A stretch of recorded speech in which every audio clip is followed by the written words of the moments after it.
Thank you for joining me. As you can see, it's been snowing again.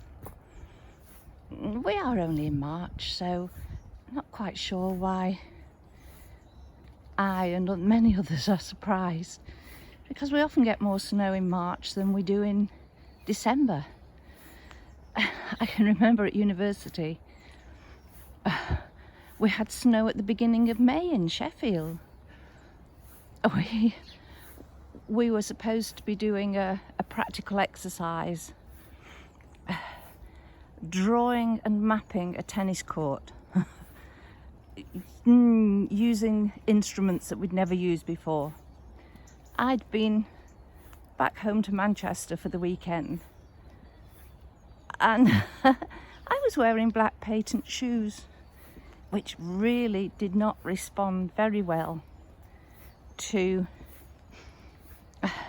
splodging around on a tennis court that was covered initially in snow and then in slush. But it was done. And the sporting analogy, I was watching football last night. One of my weaknesses, one of my many weaknesses, I guess.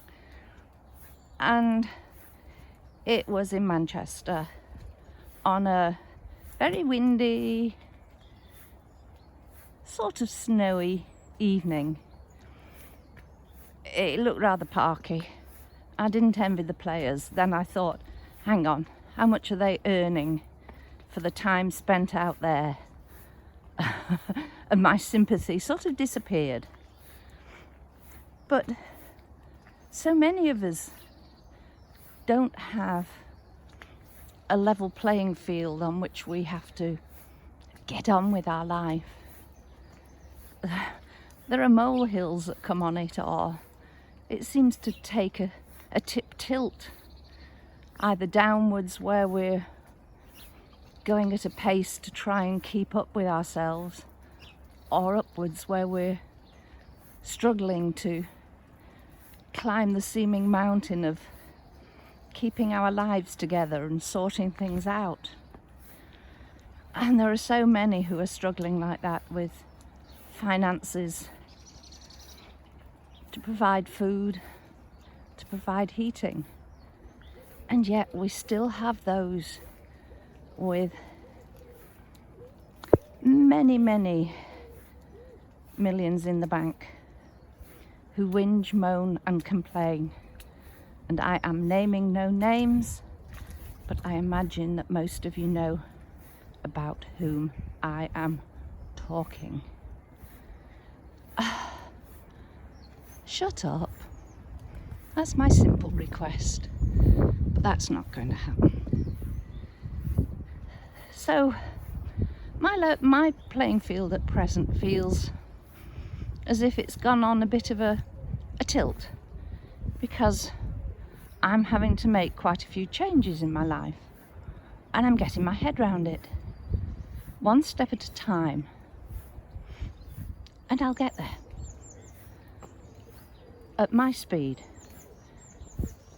And I'm lucky that I can work at my speed. I'm not being forced to go at anybody else's speed. I have a feeling that there might be suggestions that I could make more radical changes more quickly. We shall see. But what about the goalposts? Yes, my team won last night. Yippee! Which was great compared with the 7-0 drubbing that we had not many days ago, which was rather mortifying. But hey, 'tis only a game of people kicking a ball round a field. It's not life-threatening. But when we were kids, we used to play. Yep, I did play football. We used to play on the local field. No goalposts provided, so they were rolled up jumpers set sort of approximately similar distances apart. But of course there was no measuring the height.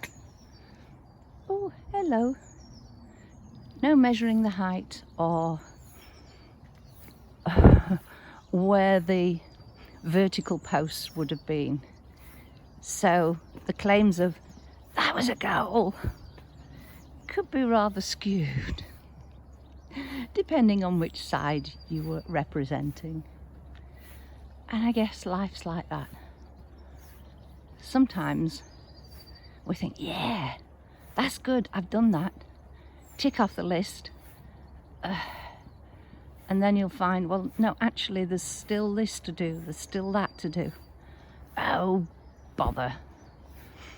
Okay, I'll do it and then it will be a goal.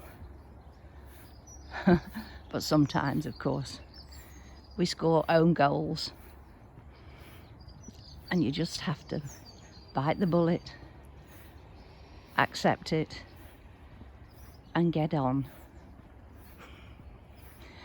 So on that note, I will get on with my walk, because the snow that was lying on the pavements earlier has hopefully melted, so I'm not in danger of landing on my backside, which wouldn't be good. So I shall look at these catkins and think, spring isn't that far away, despite the snow. And love you and leave you and speak to you soon. Thank you for joining me. And try not to make your goals own goals, but do celebrate when you do achieve a target. You hit your goal. It's always good to build in a reward, a treat, and it doesn't have to cost a lot of money. Just something that you enjoy doing. Take care. Thank you for joining me. Speak to you soon. Bye.